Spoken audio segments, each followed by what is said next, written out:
देखो भाई, अगर आप भी ये सोच रखने वाले व्यक्ति हो कि वो धर्म जिसे लोग वैदिक धर्म, सनातन धर्म या हिंदू धर्म के हैं, वो बहुत ज़्यादा ऐसी मान्यताएं रखा है, बहुत ज़्यादा ऐसी प्रथाएं रखे हैं जो स्त्रियों के शोषण या फिर किसी समुदाय विशेष के शोषण का जो है कारण बने, तो मतलब आप जो है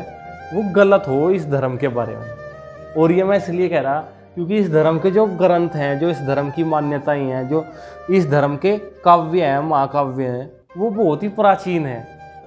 और जो आपको उस धर्म के बारे में जो जानकारी मिला है वो ऊपर की जानकारी हुई है। ऊपर की जानकारी इसलिए क्योंकि आप इस धर्म के बारे में पढ़ो, किसी लेखक की किताब में आपको जानकारी मिले कि हाँ ये धर्म जो है शोषण को ऐसे ऐसे बढ़ावा देवे है, असमानता को ऐसे ऐसे बढ़ावा देवे है,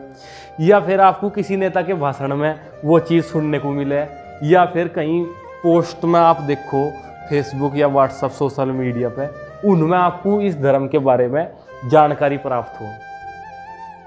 आपने कभी भी जो है किसी लिखी हुई किताब को, किसी नेता के दिए हुए भाषण को, आपने किसी पोस्ट को कभी भी रीचेक नहीं करा कि हाँ ये सच में है या नहीं है। क्योंकि इस धर्म के जो ग्रंथ हैं, जो महाकाव्य हैं, जो इस धर्म की पुस्तकें हैं, वो इतनी प्राचीन है, ज्ञान जो है इतना प्राचीन है और इतना ज़्यादा है कि क्रॉस एग्जामिन करने खातर, ये देखने खातर कि कोई अगला व्यक्ति इसके बारे में जो गलत कह रहा वो सही में सच है या वो झूठ है, ये देखने खातर आपको बहुत ज़्यादा मेहनत की ज़रूरत है। क्योंकि एक तो बहुत प्राचीन काल में, मतलब काल भी निर्धारित नहीं है कि किस काल में इस धर्म के जो है ये महाग्रंथ लिखे गए। कौन सा वो काल था जिसमें इन्हें लिखा गया, पहले तो यही क्लियर नहीं है। और उसके बाद जो है सबसे पहले 4 वेद हैं। 4 वेदों में कितनी भरपूर जानकारी है इस बात का पता किसी को नहीं है, ना उनके बारे में सुनने वाले को, ना उसे है जानकारी पूरी जो उसके बारे में कुछ कह रहा। उसके बाद 6 उपनिषद हैं, 6 उपनिषद हैं। उसके बाद 18 पुराण हैं। 18 पुराणों के बाद जो है स्मृतियाँ हैं। मतलब आपने सिर्फ एक स्मृति के बारे में सुना होगा, मनुस्मृति। पर मैं एक किताब पढ़ रहा था, वो अनुवाद था मनुस्मृति का। उसमें मुझे पता लगा कि स्मृतियाँ जो है सिर्फ और सिर्फ मनुस्मृति नहीं है, 36 प्रकार की स्मृतियाँ हो रहे हैं, जिसमें विष्णु स्मृति है, ब्रह्मांड स्मृति है, और पता नहीं मतलब 36 प्रकार की स्मृतियाँ हैं।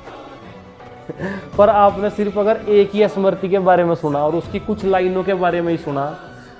ये जाने बिना कि वो किस टाइम पीरियड पर लिखी गई, और ये देखे बिना कि हाँ उसमें ये बात सच में लिख रही या नहीं लिख रही, या किस उपलक्ष्य में बात इसमें लिख रही, ये जाने बिना ही आपने उसे गलत ठहरा दिया।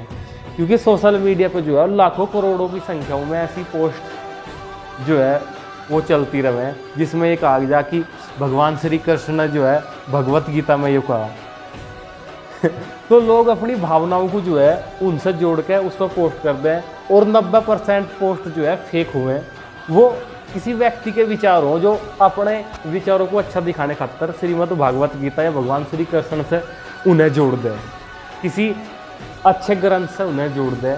और आप कभी भी ये क्रॉस चेक नहीं करते कि वो उसमें लिखी हुई बात है या नहीं है। आप कभी भी इस बात पे नहीं जाते, क्योंकि बहुत टाइम लगेगा। कोई मोबाइल में कोई PDF डाउनलोड करनी पड़ेगी, किताब लेनी पड़ेगी, और उसे समझने में आपको बहुत परेशानी होगी। इसलिए आप कभी भी चेक नहीं करते कि हाँ जो सामने वाले लेखक ने अपनी किताब में लिखा, हाँ जो नेता ने आप अपने भाषण में कहा, जो कहीं पोस्ट में आपने देखा, वो सच में ही उस धर्म के ग्रंथों का हिस्सा है या नहीं है, या फिर उसे बदल कर तोड़ मोड़ कर आपको पेश करा गया। तो मैं यही कहना चाहूँगा कि इतने प्राचीन ज्ञान को, जो मतलब मानव कल्याण की बात करें, सिर्फ किसी धर्म जाति तक सीमित नहीं है, मानव कल्याण की हर एक ग्रंथ में बात हुआ है, और अंतरिक्ष तक, ब्रह्मांड तक की जानकारी जो है पहले से ही इन ग्रंथों में दी गई है। जो नवग्रह हो, या फिर भले ही आज के टाइम में कुछ जानकारियाँ जो है परिवर्तित होगी हो, पर हर एक टॉपिक पे जो है अंतरिक्ष तक का जिक्र हुआ है, ब्रह्मांड तक का जिक्र हुआ है, सूर्य, पृथ्वी और ग्रह तक का जिक्र जो है वो शुरू में ही उन ग्रंथों में है। बस दिक्कत ये है कि बहुत ज़्यादा प्राचीन है, बहुत ज़्यादा अनुवाद उनके हो चुके, और बहुत ज़्यादा मात्रा में ये ग्रंथ हैं। तो ये देखना कि हाँ सच में जो अगला कहने वाला कह रहा वो सच में सही है या नहीं है, उस खातर बहुत ज़्यादा मेहनत करनी पड़े। तो मैंने पहले वीडियो बनाई थी कि ये धर्म जो है, हिंदू धर्म जिसे लोग कहें, जिसे सनातन धर्म कहें लोग, जिसे वैदिक धर्म कहें, वो धर्म दुनिया का सबसे महान धर्म है। और आज भी मैं ये बात कह रहा कि जो सारी अवधारणाएं हैं लोगों के बीच में, वो सिर्फ इसी मारो हैं क्योंकि उन्होंने कभी भी जाकर ये चेक नहीं करा कि हाँ जिस धर्म की बात, जिस ग्रंथ की बात करी जा रही, उस ग्रंथ में ये चीज़ें जिनके बारे में बताया जा रहा कि ये गलत है या नहीं है, वो उसमें है या नहीं है, और किस उपलक्ष्य में वो उसमें लिखी गई। तो मेरी जो ये वीडियो देख रहे या जिन्होंने वो पहली वाली वीडियो देखी, ये पूरी जिम्मेदारी के साथ मैं कह रहा कि आप जितने भी कमेंट करोगे इस वीडियो पे, जो भी आपके दिमाग में सवाल होंगे, उन हर एक सवाल का जवाब आपको मैं देने की कोशिश करूंगा पूरी किसी ऑथेंटिक सोर्स से, जो है पूरे सबूत के साथ आपको दिखाऊंगा कि आप गलत हो या आप सही हो। वो पूरी कोशिश रहेगी मेरी, बस आप इस पर कमेंट करो जो भी डाउट हो आपके मन में, ठीक है। बाकी आगे किसी भी नेता, किसी भी लेखक, किसी भी पोस्ट पर विश्वास करने से पहले, किसी को वहाँ अच्छा मानने से पहले या बुरा मानने से पहले, एक बार जो है